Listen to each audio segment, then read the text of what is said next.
할렐루야. 오늘도 주님 기뻐 받으시는 예배 올려드리길 원합니다. 같이 자리에서 일어나셔서 찬양할까요? 주의 아름다움은 말로다.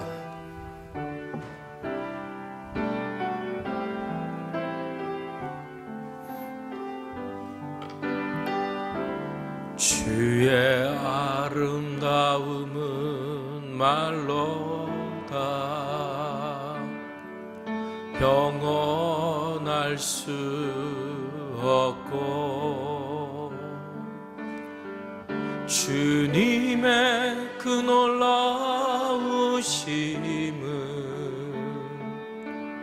다 표현할 수가 없네.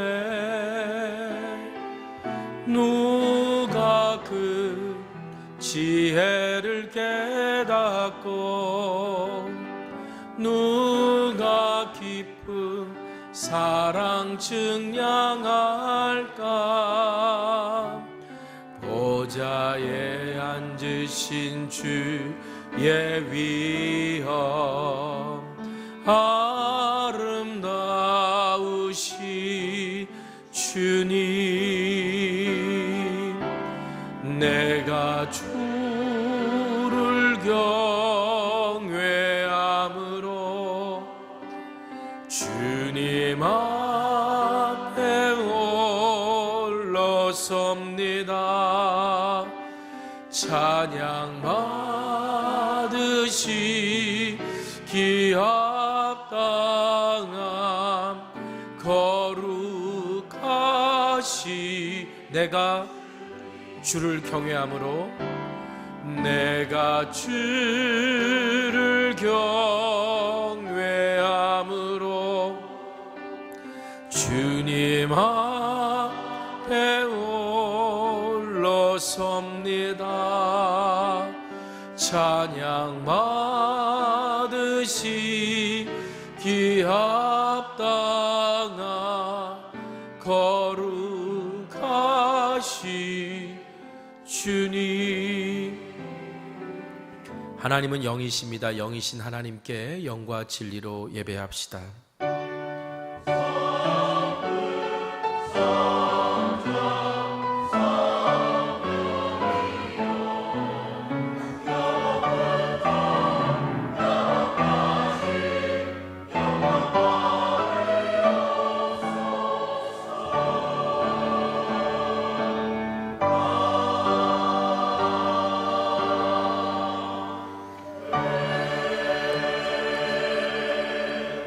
찬송가 105장 찬송하겠습니다.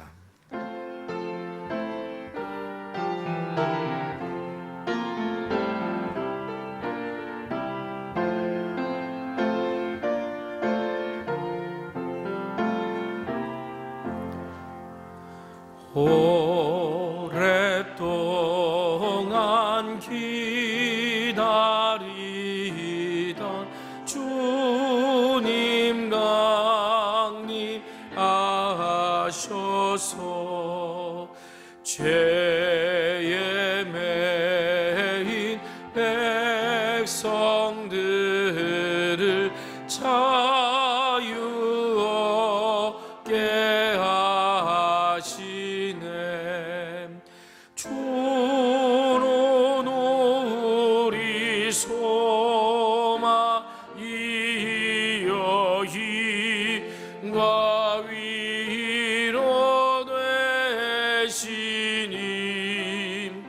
오래 기다리던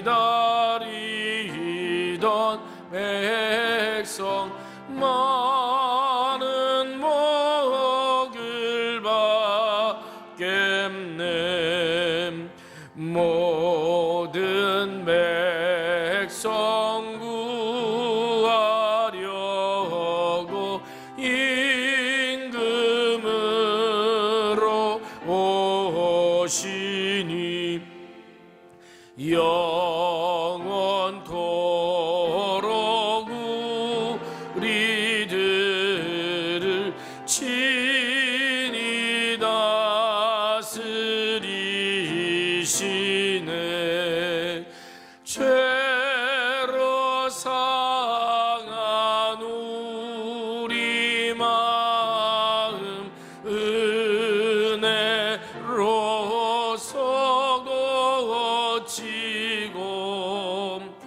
주의 빛난 보좌 앞에 이르도록 가소서.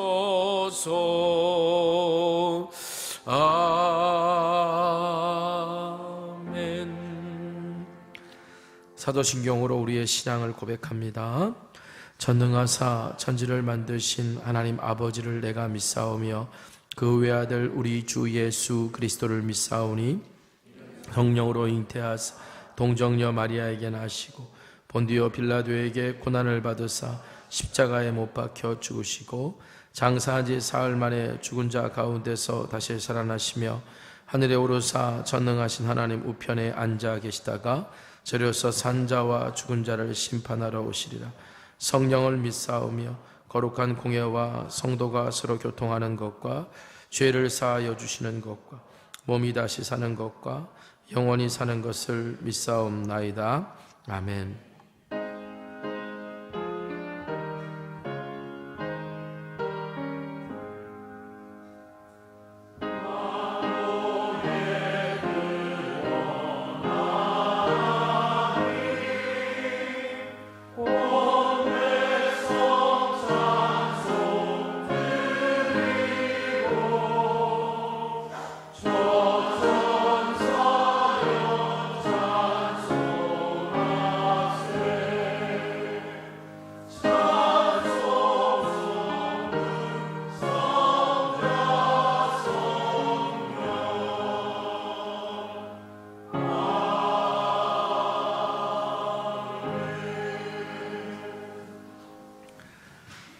찬송가 84장 찬송하겠습니다.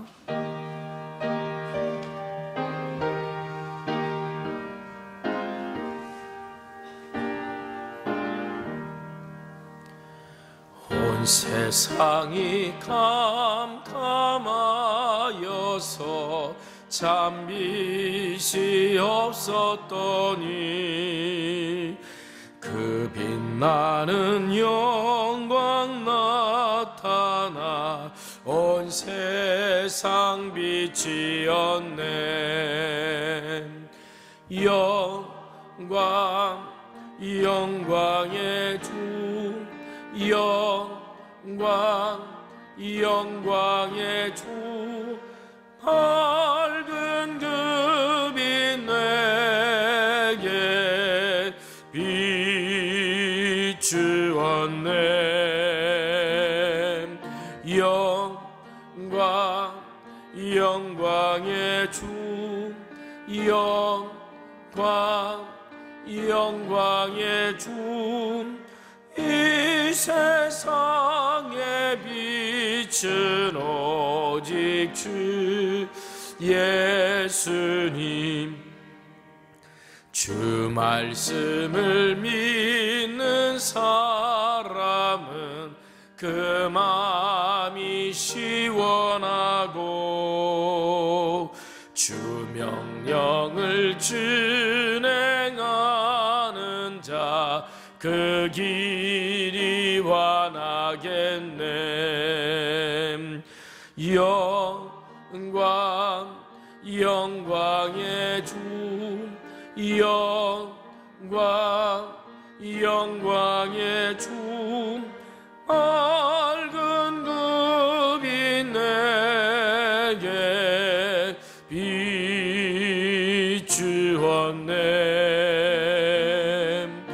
영광 영광의 주, 영광 영광의 주, 이 세상의 빛은 오직 주 예수님.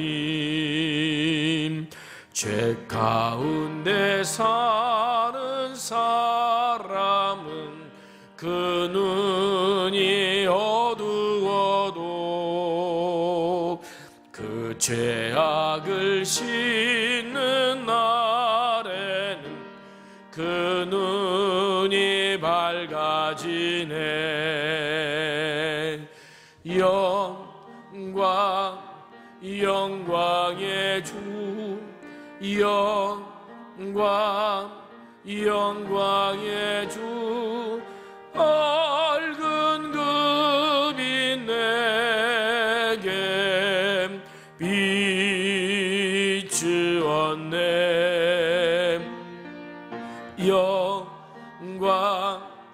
영광의 주 영광의 주 이 세상에 빛은 오직 주 예수님. 아멘.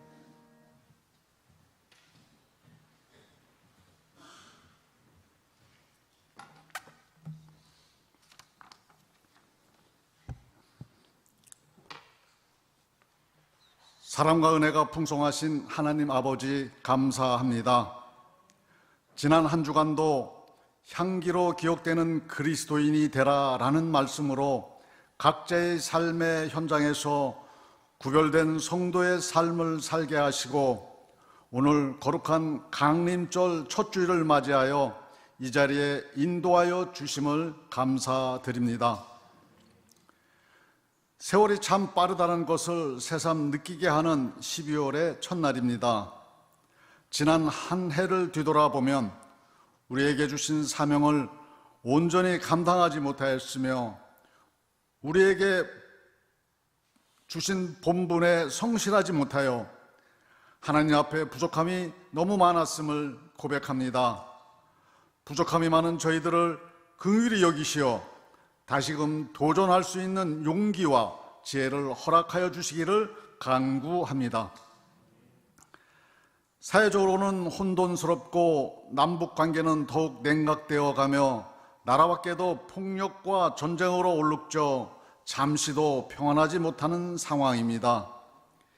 이럴 때일수록 위정자들은 권력과 부귀와 명예만을 탐하지 말고 국민을 바라보며 하나님을 두려워할 줄 알게 하시고 남북한은 협력하여 상생의 방법을 찾게 하시며 무력 충돌을 하고 있는 지구촌은 전쟁을 멈추고 하나님의 사랑으로 평화를 찾을 수 있도록 인도하여 주시기를 기도합니다.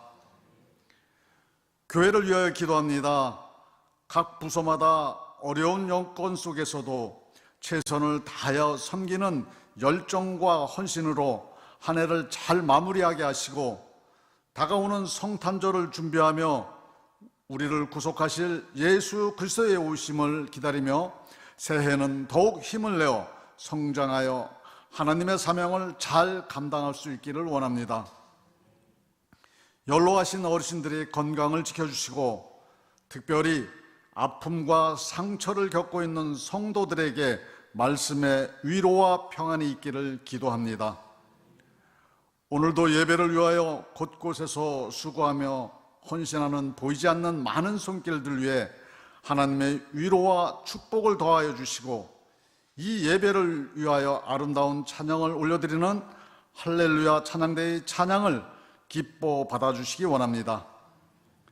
이 시간 단위에 서신 담임 목사님께 성령 하나님께서 함께 하시어 선포되는 말씀이 아픔과 상처를 겪는 분들에게는 위로의 말씀이 되고 우리 모두에게는 삶의 변화되는 복된 말씀으로 한 해를 잘 마무리하고 새해를 준비하는 마음을 가질 수 있도록 인도해 주시기를 바라며 지금도 살아계시어 은혜 주시기 원하는 우리 주 예수 그리스도의 이름으로 기도드립니다. 아멘. 하늘에 계신 우리 아버지여, 이름이 거룩히 여김을 받으시오며 나라가 임하시오며 뜻이 하늘에서 이루어진 것 같이 땅에서도 이루어지이다. 오늘 우리에게 일용할 양식을 주시옵고 우리가 우리에게 죄 지은 자를 사하여 준 것 같이 우리 죄를 사하여 주시옵고 우리를 시험에 들게 하지 마시옵고 다만 악에서 구하시옵소서. 나라와 권세와 영광이 아버지께 영원히 있사옵나이다. 아멘.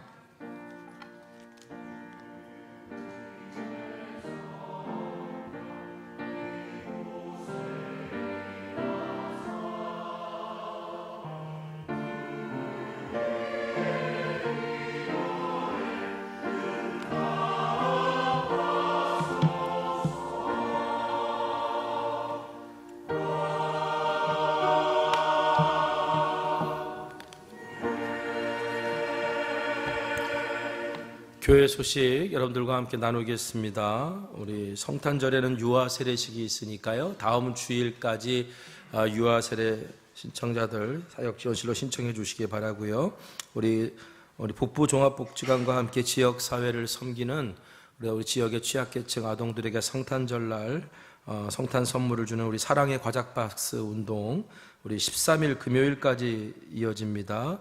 우리 1층에 사랑의 과자박스에 여러분 기부해 주시면 정성스럽게 준비해서 우리 지역에 있는 아이들에게 성탄의 기쁜 소식을 함께 나눌 텐데요. 여러분 많이 참여해 주시길 바라고요.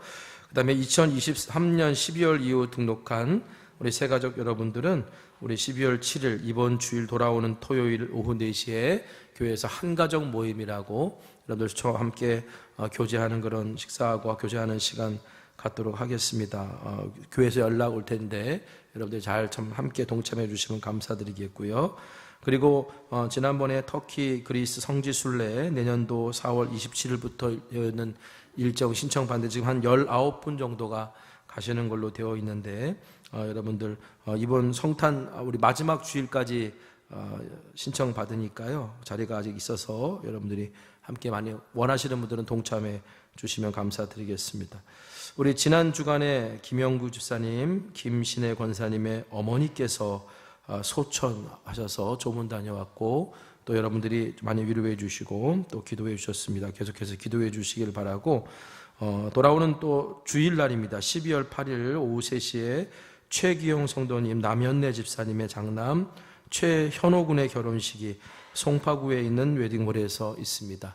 자세한 약도랑 주소는 교회 게시판에 게시되어 있으니까 여러분 다 함께 위해서 기도해 주시고 또 축하해 주시기를 부탁드리겠습니다. 자, 오늘 시간 서로 축복할까요? 당신은 하나님의 언약 안에 있는 축복의 통로입니다. 오늘 이 시간 우리 서로 축복하며 나아가겠습니다.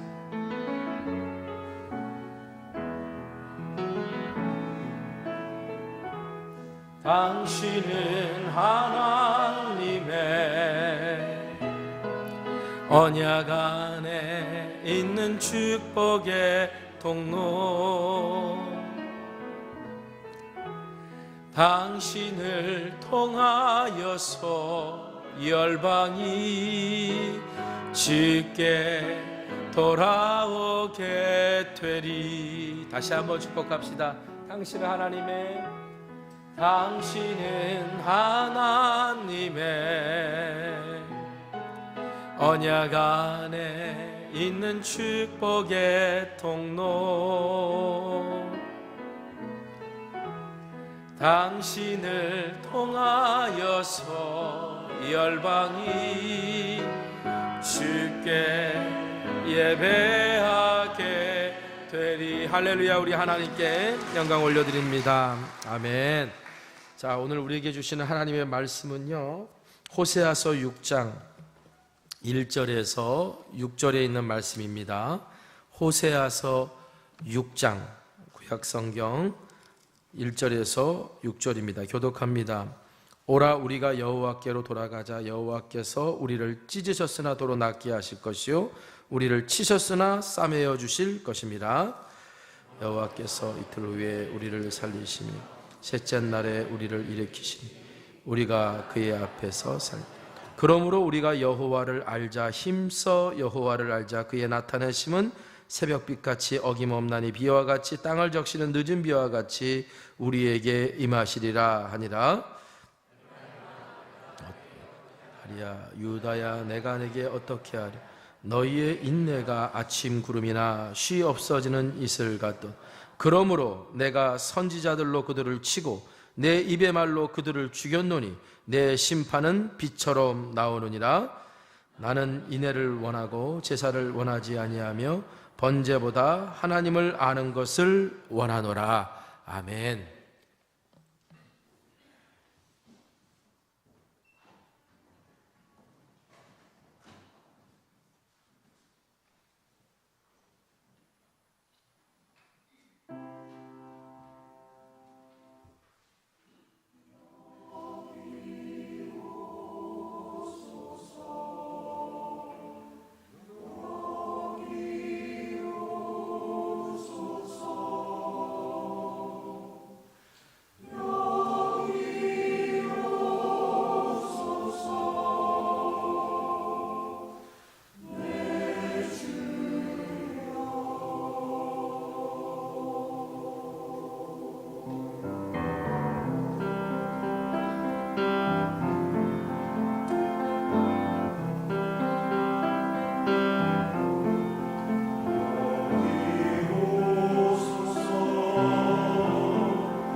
할렐루야.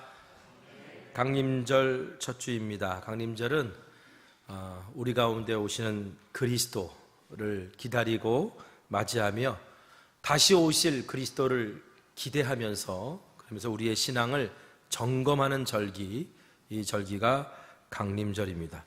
이 강림절은 4주 동안 진행이 되는데 각 주마다 가지고 있는 주제가 있어요. 첫째 주는 소망, 둘째 주는 평화, 셋째 주는 기쁨, 그리고 마지막 넷째 주는 사랑이라고 하는 주제를 가지고 있는데, 오늘 그 주제에 맞춰서 이제 네 개의 기다림초가 켜집니다. 오늘은 소망을 상징하는 기다림초가 밝혀졌습니다.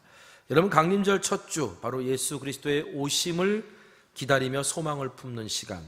오늘 우리가 그 소망, 그리스도를 통해서 진정한 소망을 품고 하나님 앞에 살아가는 우리 모두가 되기를 소망합니다. 모든 사람은 각자 소원이 있고 또 소망을 가지고 있죠. 우리가 2024년은 왜 이렇게 빨리 지나갔는지 모르겠어요. 그런데 새해가 시작하면서 우리가 나름대로 소망을 가지고 소원이 있는데, 우리가 그 소망이라는 게 늘 간절하고 늘 이렇게 빛나고 더 커지면 좋겠지만 상황이 힘들어지고 현실이 잘 되지 않을수록 이상하게 소망은 점점 줄어듭니다. 하지만 여러분, 그리스도인의 소망은 우리 인간의 기대와 바람 이런 소망 그 이상의 소망이거든요. 그리스도인의 소망은 하나님을 알고 하나님의 약속을 믿는 데서부터 비롯되는 게 그리스도인의 소망입니다. 하나님을 알고 하나님의 약속을 믿는 것에서부터 시작되는 것, 이것이 그리스도의 소망이라는 거예요. 자, 하나님을 알자 그랬어요. 여러분은 하나님을 어떤 분으로 알고 계십니까? 여러분의 하나님은 어떤 분이십니까? 다니엘은 하나님을 아는 자마다 강하여 용맹을 떨친다, 이렇게 말했거든요. 하나님을 아는 것만큼이 믿음이라는 얘기예요. 그러니까 하나님을 아는 만큼이 내 믿음의 크기라는 얘기인데, 오늘 나의 믿음의 크기는 얼마나 될까? 살다 보면 우리가 믿음이 있다 하지만 믿음이 흔들릴 때가 있어요. 나 자신의 연약함을 발견할 때마다 내 스스로 바라보면 내 믿음이 왜 이렇게 약한지, 작은지 생각하게 됩니다. 그때마다 내가 정말 하나님을 알고 있는 건가? 이런 질문을 던지게 되거든요. 그런데 여러분, 너무 작아도 보이지 않고요, 너무 커도 보이지 않아요. 여러분의 하나님은 어떤 하나님이십니까? 너무 작아서 보이지 않는 하나님이십니까? 너무 커서 보이지 않는 하나님이십니까?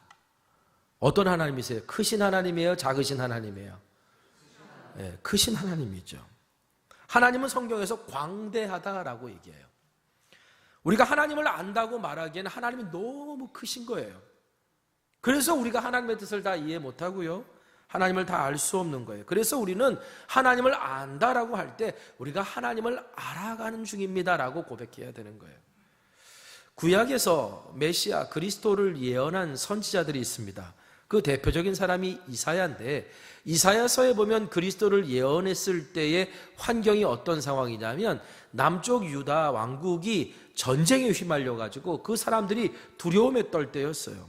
소망을 잃어갈 때였어요. 이때 이사야 선지자가 이렇게 말합니다. 이사야 9장 2절, 흑암에 행하던 백성이 큰 빛을 보고 사망의 그늘진 땅에 거주하던 자에게 빛이 비치도다. 흑암에 절망 가운데 있는 사람들에게 빛이 비친다는 건 소망이잖아요. 그 소망의 메시지를 전하는데, 그 소망의 메시지의 핵심이 뭐냐? 오실 그리스도였어요. 실제로 그리스도께서 우리 가운데 오셨습니다. 하나님께서 육신을 입고 낮은 곳으로 오셨어요. 여러분, 하나님께서 왜 높고 높은 보좌 위에서 낮고 낮은 우리 가운데 육신을 입고 우리 가운데 오셨을까요? 아까 말씀드렸잖아요. 하나님은 광대하세요. 하나님은 너무 커요. 우리가 하나님을 그래서 알 수가 없어요. 그렇기 때문에 하나님께서는요, 우리가 하나님을 알 수 있도록 우리의 눈높이에 맞춰서 오신 거예요. 우리와 똑같은 몸을 입으시고 육신을 입고 우리 가운데 오신 거예요. 그래서 우리 예수님께서 이렇게 말씀하셨습니다. 요한복음 14장 7절에 너희가 나를 알았더라면 내 아버지도 알았으리라.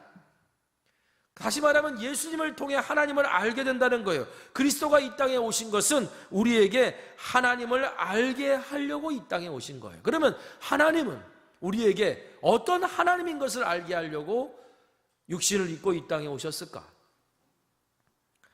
우리는 그 답을 호세아서에서 호세아 선지자의 메시지를 통해 찾아볼 수 있어요.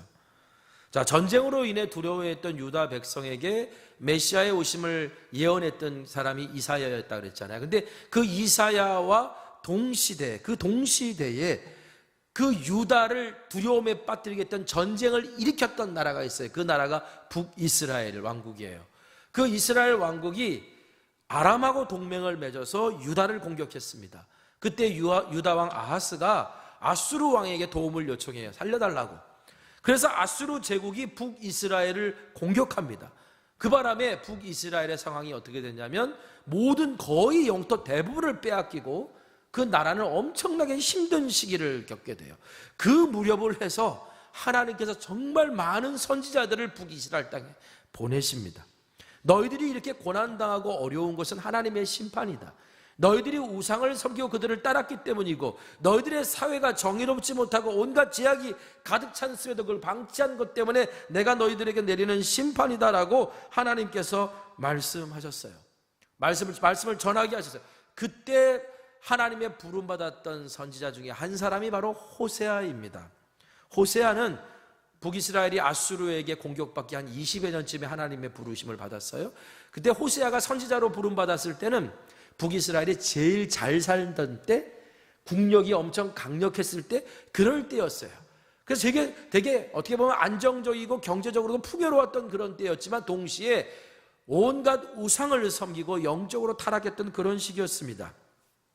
그때 하나님이 호세아를 선지자로 불렀는데 호세아를 선지자로 부르면서 하셨던 그 첫 번째 미션, 그 사명이 뭐냐면 결혼하라였습니다. 지금은 뭐 결혼하지 않은 사역자들도 좀 있어요. 근데 저희 때만 해도 목회를 나가려면 결혼을 해야 됐습니다. 결혼을 하지 않으면 안 받아줬어요. 그러니까 이게 너도 선지자로서 너 이제 결혼해라 뭐 이렇게 하나님께서 말씀하셨고, 그리고 호세아에게 그럼 내가 결혼할 여자를 소개시켜 줄게. 그래서 하나님이 중신 서줬어요. 그러니까 여러분, 호세아가 얼마나 좋았겠어요. 하나님이 결혼할 대상을 콕 집어가지고 해주셨는데, 근데 그때 나왔던 여인이 고멜이라고 하는 여인인데요, 이 고멜이라고 하는 여인을 성경에서는 음란한 여인이라고 불러요. 학자들 중에는 이 고멜이라는 사람이 바알 신전의 여사제가 아니었을까 그렇게 추측합니다. 여러분, 바알 신전의 여사제는 오늘날로 얘기하면 매춘부예요. 하나님께서 너 결혼해라, 그리고서 결혼할 상대를 소개해 줬는데 매춘부를 소개해 준 거예요. 그래 호세아가 얼마나 당황스러웠겠어요. 그런데 호세아는 이렇게 생각했어요. 하나님의 부르시면 다 이유가 있겠지. 하나님이 나에게 이렇게 말씀하실 때는 다 이유가 있겠지라고 순종해요. 그래서 결혼해서 3명의 자녀를 낳습니다. 그런데 문제는 이 고멜이라고 하는 여인이 옛날 버릇 못 고치고 돈을 쫓고 정욕을 쫓아서 막 다른 남자들에게 가는 거예요.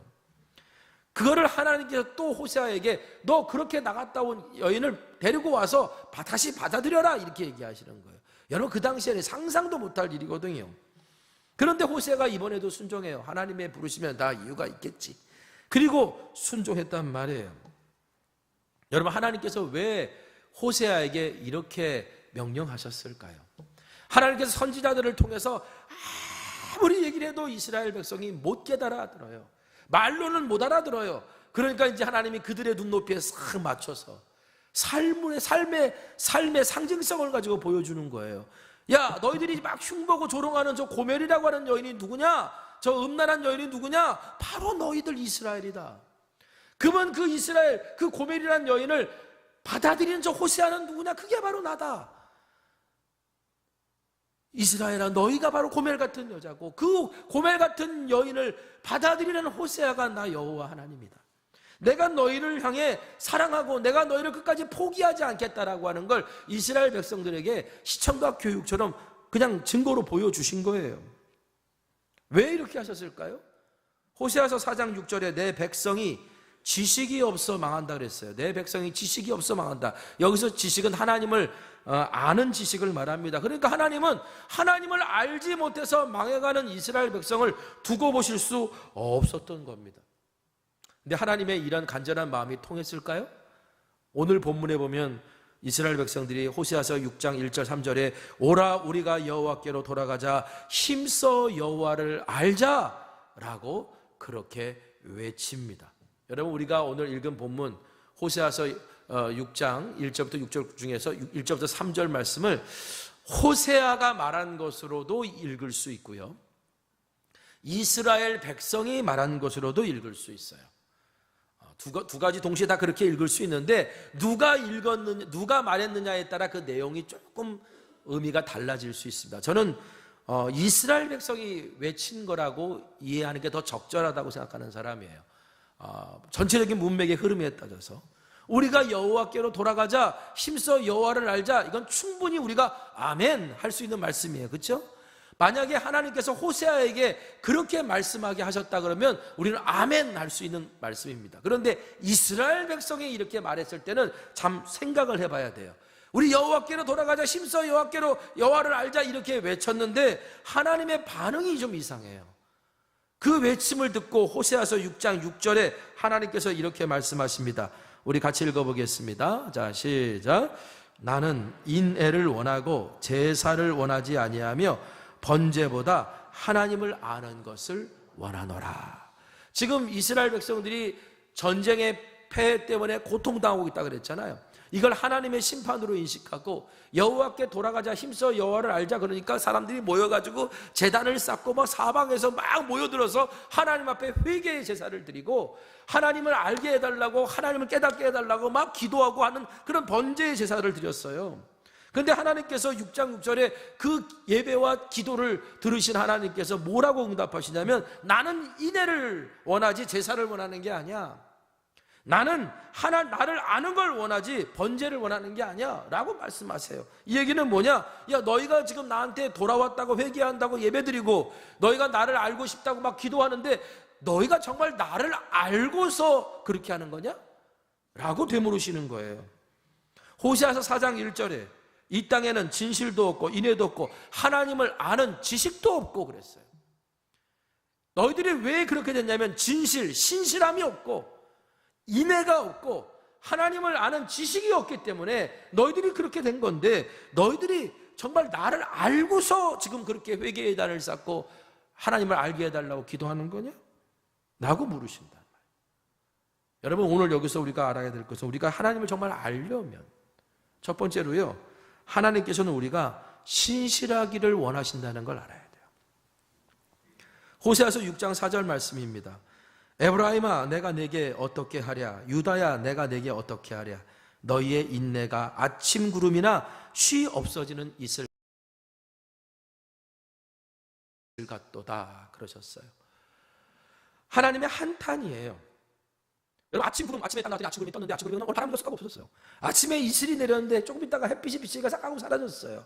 이 얘기는 뭐냐면 우리의 마음이 그렇다는 거예요. 우리의 신앙이 그렇다는 거예요. 내가 하나님의 말씀 붙들고 살아봐야지, 기도해야지, 성실하게 살아야지, 내가 충성해야지, 내가 오늘 인애를 가지고 살아야지, 이렇게 생각을 했는데, 그런데 결심은 그렇게 하는데 어느 순간 쓱쓱 사라지는 그 모습을 하나님이 안타까워하시는 거예요. 너희들, 여러분 보세요. 하나님을 향한 신실함이 없다라고 하나님이 질책하신 거예요. 신실함이라는 것은 하나님을 향해 한결같고 충성스러운 태도를 말하는 겁니다. 그런데 왜 우리의 신앙이 자꾸 이렇게 요동을 치고 신실하지 못할까? 하나님을 사랑한다고 말하면서 결국 다른 걸 사랑하고, 내가 기다리겠다고 말하면서 그새를 못 참고, 왜 그럴까? 그 원인에 대해서 하나님께서 호세아서 5장 4절에 이렇게 말씀하세요. 그들의 행위가 그들로 자기 하나님에게 돌아가지 못하게 하나니 이는 음란한 마음이 그 속에 있어 여호와를 알지 못한 까닭이다. 너희가 왜 나를 향해, 하나님을 향해 신실하지 못하냐면 너희들 마음속에 음란한 마음이 있기 때문이다. 음란한 마음이라는 건 다른 게 아니라 우상을 숭배하는 마음이라는 거예요. 하나님 아닌 다른 것을 숭배하는 마음이 너희 가운데 있기 때문에 너희가 신실하지 못한다는 거예요. 여러분, 사람은요, 자기가 사랑하는 사람을 닮아가게 되어 있습니다. 근데 부부는 닮는다 그러죠. 자기가 사랑하는 것을 자꾸 본받으려고 하고 닮아가려고 그래요. 심지어는 제가 산책 나가서 이렇게 가다 보면 지나가는 개도요, 주인하고 닮아요. 왜냐면 이게 주인을 사랑해서 그런지 비슷비슷하게 생겼어요, 다.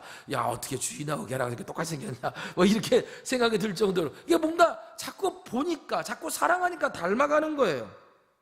여러분, 하나님을 사랑하면 하나님을 닮아가지만 우상을 사랑하면 우상을 닮아가는 겁니다. 뭐 예전에 그런 분들 있잖아요. 얼굴 후덕하고 잘생기고, 그리고 뭐 인자하게 생기고, 스마트하게 생기고 막 이랬던 분이 어느 날 나는 이제 정치인이 되겠습니다 하고 정치판에 딱 들어가고 난 다음부터 TV에 나오면 얼굴이 막 바뀌어요. 좀 당황스럽지 않습니까? 왜 그럴까요? 그냥 그 안에서 뒤에서 좋은 얘기하는 게 아니잖아요. 어떻게 하면 저 사람을 끌어내릴까? 어떻게 하면 뭐 이갈까? 술수를 부리고 뭐 그렇게 생각을 하다 보니까 막 권력을 추구하다 보니까 어느 순간 권력을 추구하는 얼굴로 닮아가는 거잖아요. 여러분, 하나님께서 이스라엘에 죄가 가득하게 된 이유 중에 하나, 그 가장 중요한 이유 중에 하나가 하나님이 아닌 우상을 사랑하려고 했기 때문이라는 거예요. 그래서 호세아서 9장 10절에 그들이 바알볼에게 가서 부끄러운 우상에게 몸을 들이므로 저희가 사랑하는 우상같이 가증하여졌다. 그들이 우상을 사랑했더니 우상처럼 돼버렸다는 거예요. 권력을 사랑했더니 권력처럼 돼버리고, 권력의 모습처럼 얼굴이 바뀌어버리고요. 뭐 돈을 사랑했더니 막 돈을 사랑하는 사람의 얼굴로 바뀌어버렸다는 거예요. 여러분, 그렇기 때문에 오늘 우리가 하나님이 우리에게 진짜 원하시는 것이 무엇인지, 하나님 아닌 다른 것을 사랑하는 것이 내 삶에 없는지를 돌아봤으면 좋겠어요. 아니, 하나님도 사랑하고 이것도 사랑하면 안 됩니까? 우리는 이렇게 말할 수 있죠. 아니, 꼭 하나님만 사랑해야 됩니까? 하나님도 사랑하고 여기도 이것도 사랑하고 이렇게 하면 되죠. 그런데 예수님께서 이런 말씀을 하시네요. 마태복음 6장 24절 우리 한번 같이 읽어보겠습니다. 자, 시작. 한 사람이 두 주인을 섬기지 못할 것이니 혹 이를 미워하고 저를 사랑하거나 혹 이를 중히 여기고 저를 경히 여김이라. 너희가 하나님과 재물을 겸하여 섬기지 못하느니라. 아멘. 하나님과 재물을 겸하여 섬길 수 없다. 여러분, 재물을 섬길 수 없다는 얘기는 돈이 필요 없다는 얘기가 아니에요. 돈 필요하지요. 그런데 하나님을 사랑하듯 돈을 사랑하지 말라는 얘기예요. 그러면 하나님도 사랑하고 돈도 사랑하면, 하나님을 사랑하듯 돈도 사랑하면 결국 하나님 사랑하고 돈 사랑하는 게 아니라 돈을 사랑하는 사람이 된다는 얘기입니다. 다시 말하면 우리가 하나님도 사랑하고 뭐 다른 걸 사랑해요?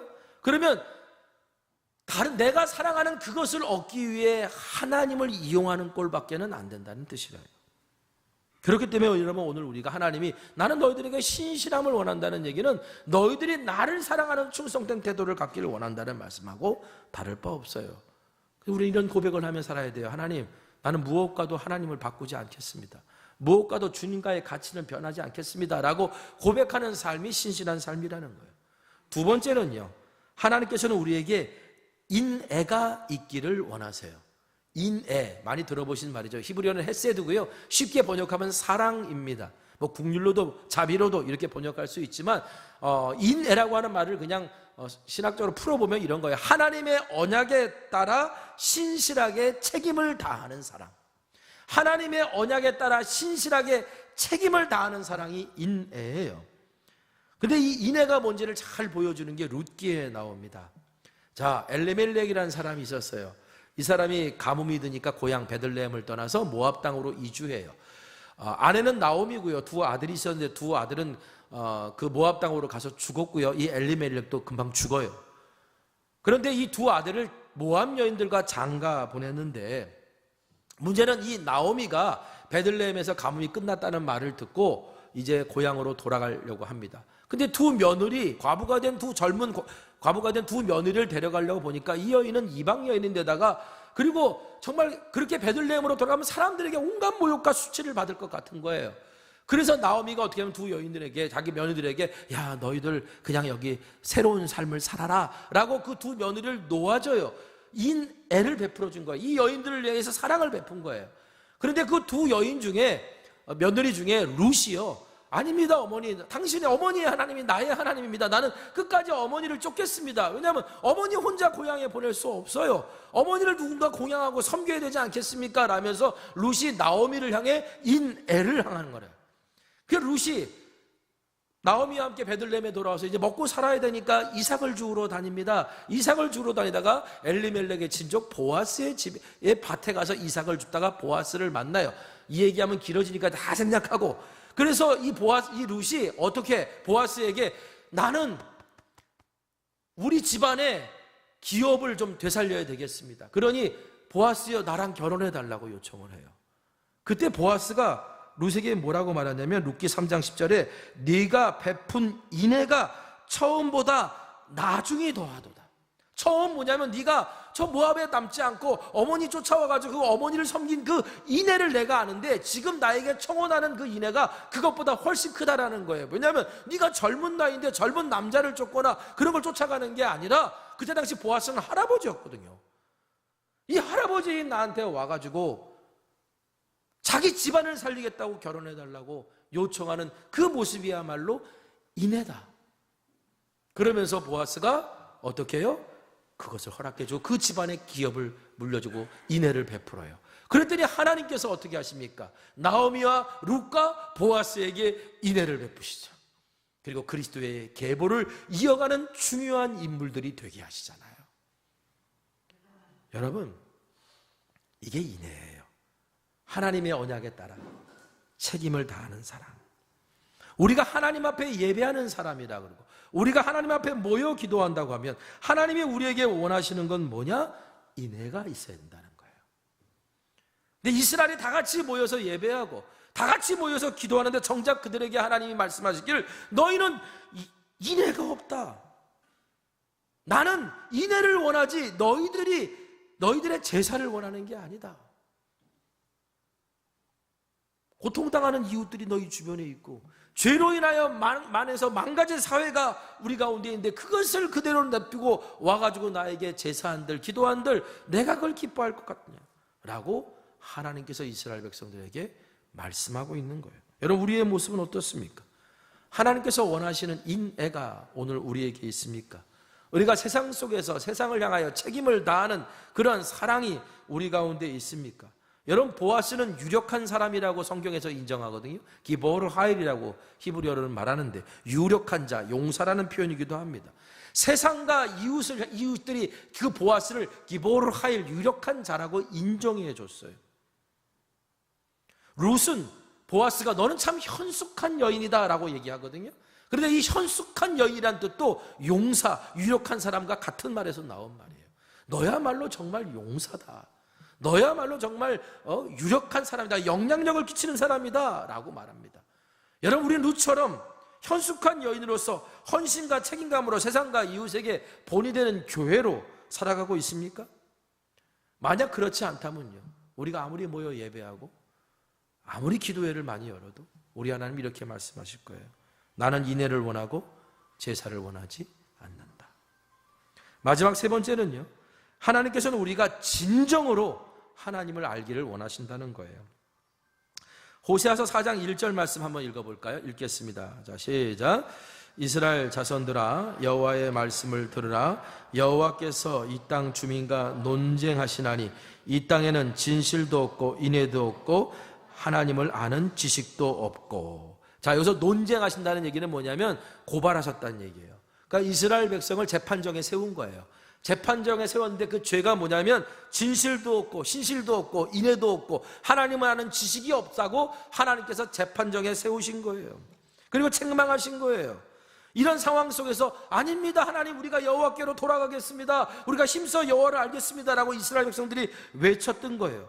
그런데 하나님께서 우리가 힘써 여호와를 알고자 지금 하고 있고 알고 있습니다라고 말할 때 하나님께서 그들에게 안타까워하시며 뭐라고 말해요? 나는 번제보다 하나님을 아는 걸 원한다라고 말씀하신다는 얘기는 너희들이 하나님을 알고 있다라고 말하는데 너희들이 진짜 하나님을 알고 있는 거 맞냐라고 물으시는 거예요. 왜 그런 말이 있잖아요. 책 한 권 읽고 모든 것을 안다고 생각하는 사람처럼 위험하고 어리석은 사람은 없다고. 여러분, 이스라엘이 바로 그랬어요. 자신들은 여호와를 안다고 생각했지만 사실 모르고 있었어요. 자, 우리 한번 읽어볼까요? 호세아서 6장 1절에서 2절입니다. 같이 읽겠습니다. 자, 시작. 오라, 우리가 여호와께로 돌아가자. 여호와께서 우리를 찢으셨으나 도로 낫게 하실 것이요 우리를 치셨으나 싸매어 주실 것입니다. 여호와께서 이틀 후에 우리를 살리시며 셋째 날에 우리를 일으키시리니 우리가 그의 앞에서 살리라. 아멘. 여러분, 이게 만약에 호세아를 통해서 하나님께서 말씀하신 거면 우리는 아멘 할 수 있을 만한 말씀입니다. 그렇죠? 그런데 이게 이스라엘 백성들이 자기들이 한 말이라면 조금 생각해 봐야 돼요. 지금 이스라엘 백성들이 뭐라고 해요? 우리 여호와께로 돌아가자. 그러면 하나님이 우리의 상처를 싸매 주시고 다 회복시켜 주실 건데 3일이면 된다. 회개만 하면 하나님이 3일이면 싹 원래대로 해주실 거다. 여러분, 3일 후면 회개만 하면 하나님이 3일 후에 싹 원래대로 해주실 거라고 생각하면서 회개하는 것이 회개하는 사람의 태도일까요? 다윗이 바세바와 불륜을 저질렀습니다. 그래서 아들을 하나 낳아요. 근데 그 아들이 병들어 죽어요. 죽어가요. 그러니까 다윗이 어떻게 합니까? 야, 내 죄 때문에 이 가여운 아이가 죽는구나. 그리고 하나님 앞에 금식하며 막 울면서 기도합니다. 옆에서 신하들이 바라볼 때 너무 안쓰러운 거예요. 야, 저러다가 우리 다윗 왕 어떻게 되는 거 아니야? 그 정도로 슬퍼 기도하는데, 그런데 안타깝게 그 아이가 죽어요. 그러니까 신하들이 생각할 때 큰일 났다. 우리 다윗 왕 저렇게 슬퍼했는데 아이가 죽었으니 이제 나라는 재팽개치고 그냥 알아놓는 거 아니야? 걱정했는데 웬걸? 그 다음날 다윗은요, 일상으로 복귀해서 나라를 다스려요.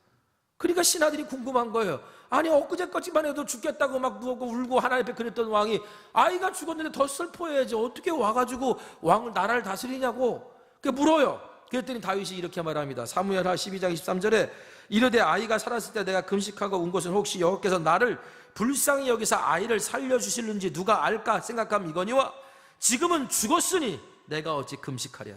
내가 다시 돌아오게 할 수 있느냐. 나는 그에게로 가려니와 그는 내게로 돌아오지 아니하리라. 내가 그 아이를 위해서 울며 금식하며 기도한 건 나의 죄 때문에 죽어가고 있는 그 아이를 혹시나 내가 회개하면 하나님이 살려주실까 그렇게 한 거지만, 그러나 하나님의 뜻은 그게 아니었다. 나는 그에게로 죽어서 언젠가는 가지만 그는 나에게로 오지 못하지 않냐. 하나님의 뜻이 그것이 아니니 내가 그걸 받아들이고 내 본분 다 하겠다라고 얘기한 거예요. 여러분, 이게 진짜 회개의 태도인 거예요. 그런데 이스라엘은 회개했으니까 이제 하나님 용서해 주셔야죠. 잘못했다고 말했으니까 이제 원래대로 해주셔야죠 라고 말하는 게 진짜 회개의 태도냐? 너희들은 나를 너무 알지 못하는구나. 하나님 말씀하시는 거예요. 또 우리 여호와께로 돌아가자, 힘써 여호와를 알자, 힘써 여호와를 알자 라고 말하면서 이스라엘 백성들이 뭐라고 말하냐면, 우리 하나님은 어떤 하나님이냐면 새벽이 다 끝날 무렵에 여명의 빛이 확 올라오듯이 그렇게 항상 그렇게 하시는 하나님이시고, 이른 비가 내릴 때 이른 비를 내리시고 늦은 비가 내릴 때 늦은 비를 내리시는 그런 하나님인 것을 우리가 알자라고 말한 거예요. 여러분, 지금 이들의 말 속에는 이런 의미가 담겨져 있어요. 하나님은 늘 그렇게 하시는 분이야. 마치 하나님을 다 아는 것처럼. 근데 내일 아침에 새벽에 여명의 빛이 당연히 떠오를 거라고 자신하지만 내가 그걸 당연히 볼 거라고 어떻게 자신할 수 있어요? 스가랴서 10장 1절에 하나님께 스가랴 선지자를 통해 이렇게 말씀하십니다. 봄비가 올 때 여호와 곧 구름을 일게 하시는 여호와께 비를 구하라. 여러분, 봄비가 올 때 봄비가 오는 건 당연하다고 여기고요, 봄비가 올 때 비가 오자면 하나님 왜 비를 안 내리냐고 하나님을 원망하는데, 성경은 우리에게 뭐라고 하냐면 봄비가 올 때 봄비가 오도록 여호와께 구하래요. 이 말이 무슨 말입니까? 하나님 앞에서 우리가 당연하게 요구할 것은 아무것도 없다는 얘기예요. 하나님 앞에 당연한 건 아무것도 없어요. 오직 하나님의 은혜를 구하며 기도하는 것뿐이에요. 이것이 우리가 하나님을 알아가는 자의 자세고 태도인 겁니다. 그래서 하나님께서요, 호세아서 6장 4절 6절에 에브라임아 내가 내게 어떻게 하랴. 번제보다 하나님을 원하는 걸 내가 원하노라. 번제보다 하나님을 아는 걸 원하노라. 내가 내게 어떻게 하랴. 너희들 정말 나를 알고 있는 거 맞냐? 라고 하나님께서 물으시는 거예요. 여러분은 하나님을 알고 계십니까? 하나님을 안다고 자신 있게 말하실 수 있습니까? 이스라엘처럼 하나님을 안다고 말하면서 하나님을 모르는 듯 살고 있지는 않습니까? 우리는 성경을 통해 하나님은 사랑이시다라는 걸 압니다. 하지만 하나님의 사랑이 실제로 믿어지지 않는다면 우리가 정말 하나님이 사랑이시다는 걸 안다라고 말할 수 있을까요? 요한일서 4장 16절에 이렇게 말합니다.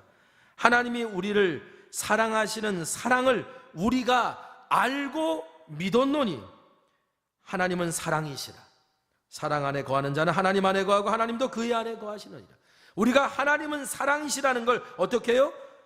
알고 믿었다. 아는 것으로 끝나면 안 되고 믿어야 된다는 거죠. 그럼 하나님의 사랑인 걸 알고 믿는다면 도대체 믿는 자의 모습이 뭐라는 거예요?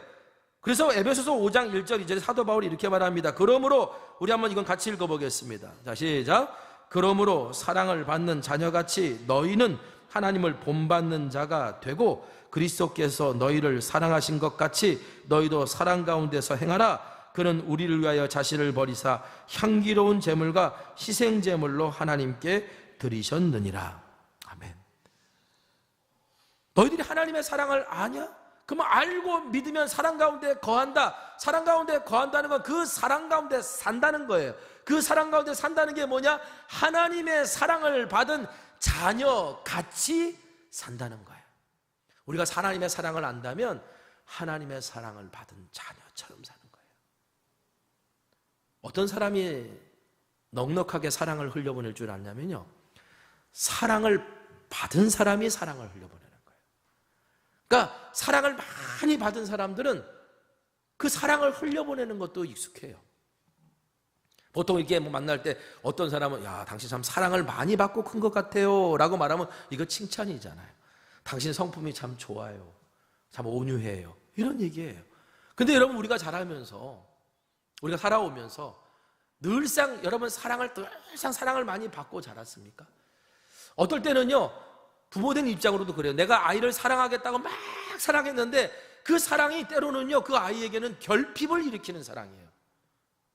나는 사랑한다고 사랑했는데 그 사랑이 오히려 나에게 진정한 사랑을 갈구하게 만드는 결핍을 일으키는 사랑을 내가 부어줬더라. 그래서 그 아이는 뭐예요? 사랑을 쫓아다니는 거예요. 그 다음에 이 사랑이면 만족될까? 저 사랑이면 만족될까? 우리가 자라오면서 사랑받지 못한 것 때문에 상처들이 있잖아요. 나는 왜 하나님 사랑받지 못한 삶을 살았냐? 그러면서 막 지난 날을 원망하잖아요. 그런데요, 우리가 하나 알아야 될 것은 우리가 예수를 믿는 그리스도인이 됐다는 건 하나님의 사랑을 입은 자가 됐다는 거고요. 하나님의 사랑은 육신의 부모처럼 막 결핍을 일으키는 사랑을 주는 사랑이 아니라 우리의 모든 것들을 다 흐르고 채우고 넘치게끔 하실 수 있기에 충분하신 그 사랑이거든요. 그러니까 하나님의 사랑을 입은 자들은 나는 지금까지 사랑받지 못하고 사랑 못 때문에 내가 이 모양이 됐어 라고 이야기하는 것이 아니라 하나님의 사랑으로 인해서 나는 이제 누군가를 사랑할 수 있는 사람이 되었다라고 고백할 수 있는 사람이 되어야 되는 거예요. 그래서 사도 바울은요, 하나님의 사랑을 받은 자녀 같이 너희도 사랑하라고 얘기하는 거예요. 에베소서 5장 2절에 그는 우리를 위하여 자신을 버리사 향기로운 제물과 희생 제물로 하나님께 드리셨느니라. 그리스도께서 왜 그렇게 하셨냐? 오늘 우리에게 하나님의 사랑을 알게 하시고 보여주시고 부어주시려고, 그리고 우리로 하여금 그 사랑을 경험하고 하나님의 사랑을 받은 자녀같이 살게 하시려고. 여러분, 그러므로 하나님을 안다는 것은 단순히 알기만 하는 것이 아니라 우리에게 사랑을 주신 그 하나님을 내 삶에서 드러내면서 살아가는 거라고 할 수 있어요. 주님이 오늘 우리들에게 물으십니다. 너희가 나를 아느냐? 우리는 어떻게 대답해야 될까요? 네, 주님. 주님을 알아가기를 원합니다 라고 대답해야 되겠지만 여러분, 말로만이 아니고요, 요한일서 3장 18절 자녀들아, 우리가 말과 혀로만 사랑하지 말고 행함과 진실함으로 하자. 말과 혀로만 내 주님 압니다라고 말하지 말고 나에게 인애가 있음을 행함과 진실함으로 드러내 보이면서 삶으로 대답하라고. 오늘 강림절 첫 주입니다. 소망을, 그리스도의 오심에 소망을 품고 살아가는 오늘 저희들이, 주님, 오늘 그리스도를 통해서 하나님의 사랑을 더 알길 원하고 하나님의 사랑을 받는 자녀답게 이 땅에서 소망의 빛을 비춰가는 자 되기를 원합니다라고 구하고 간구하시는 저와 여러분 되시기를 원합니다. 오늘 이 시간에는 먼저 찬양 부르고 좀 기도했으면 좋겠어요. 우리 주보에 악보 있거든요. 내 안에 가장 귀한 것 예수를 알미라. 우리 함께 우리 찬양하고 기도했으면 좋겠습니다.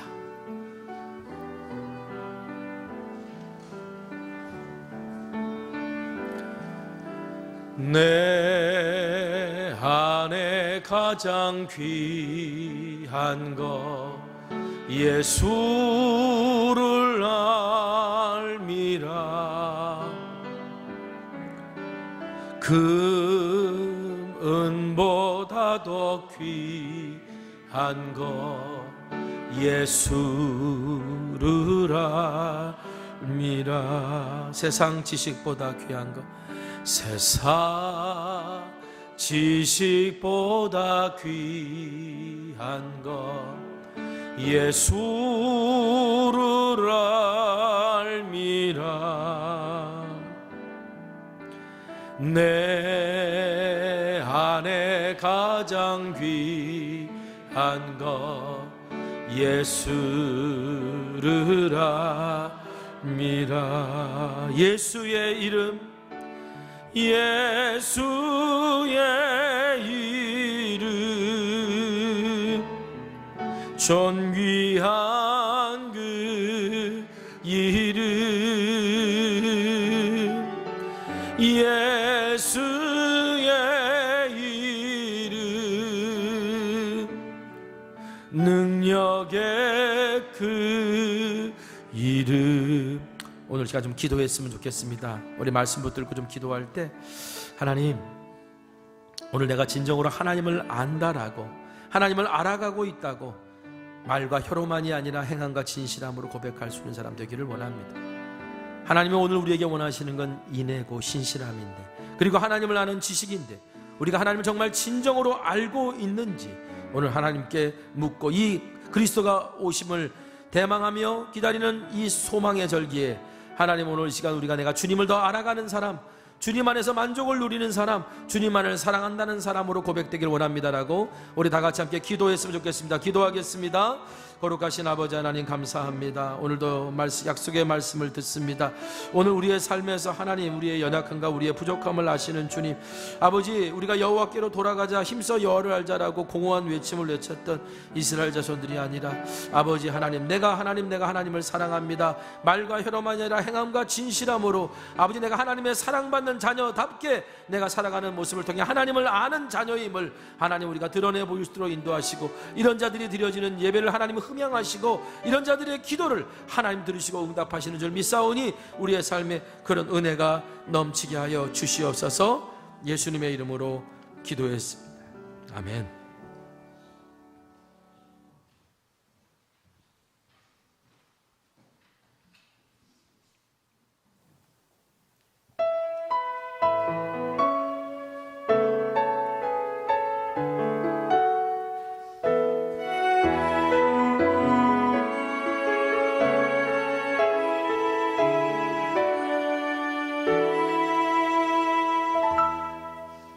하나님의 부르심에는 후회하심이 없네.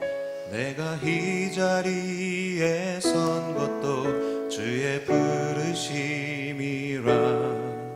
하나님의 부르심에는 결코 실수가 없네.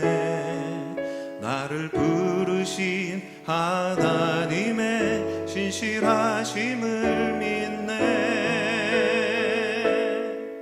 작은 나를 부르신 뜻을 나는 알 수 없지만, 오직 감사와 순종으로 주의 길을 가리라.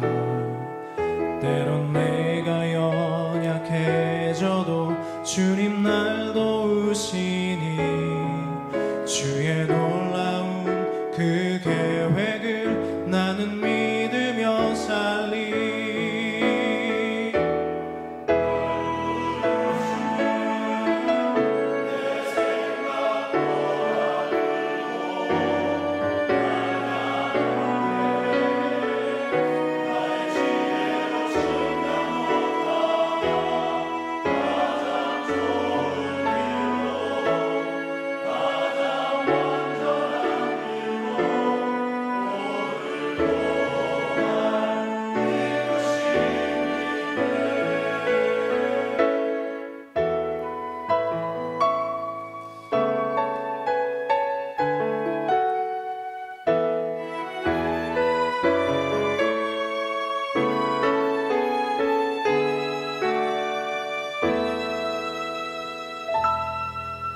작은 나를 부르신 뜻은 나는 알 수 없지만 오직 감사와 순종으로 주의 길을 가리라.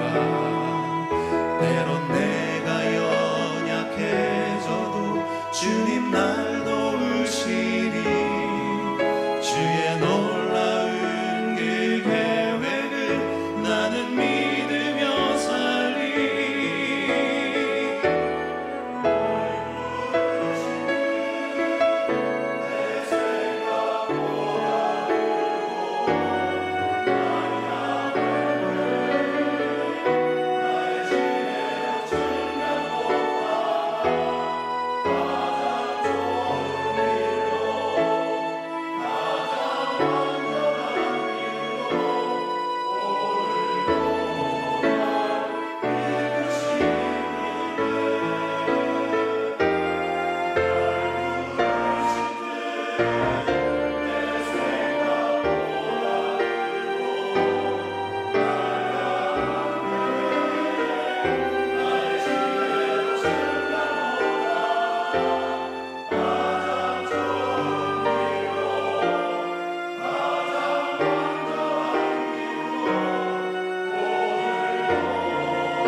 아멘.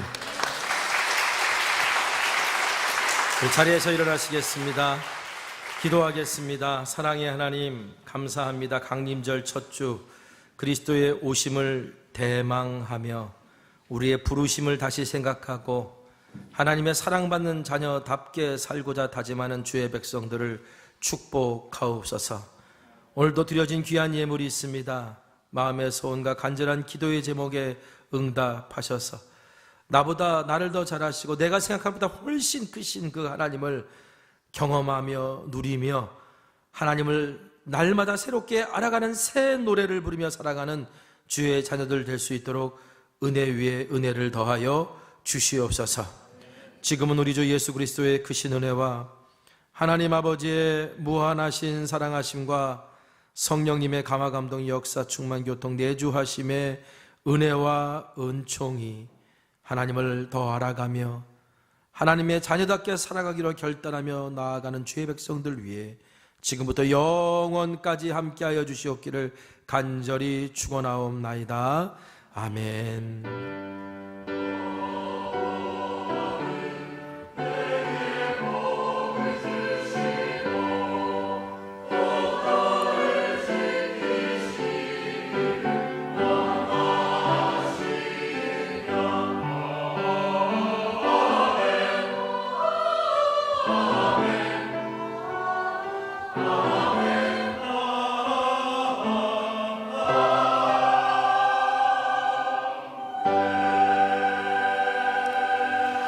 찬양하겠습니다.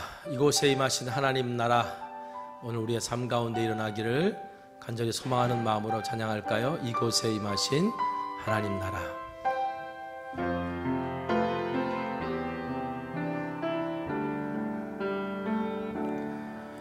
이곳에 임하신 하나님 나라 가난한 마음으로 바라보리라. 먼저 그 나라 그 뜻 구하며 나의 삶 드리리. 주님이 맡기신 하나님 나라 믿음의 눈으로 바라 알아보리라. 하늘의 뜻이 이 땅 가운데 완성될 그날까지 믿음 다하여 그 위에 서리라. 하나님의 나라는 무너지지 않으리. 믿음 다하여 그 나라 세워가리라. 주님 곧 오실 때 믿음 다하여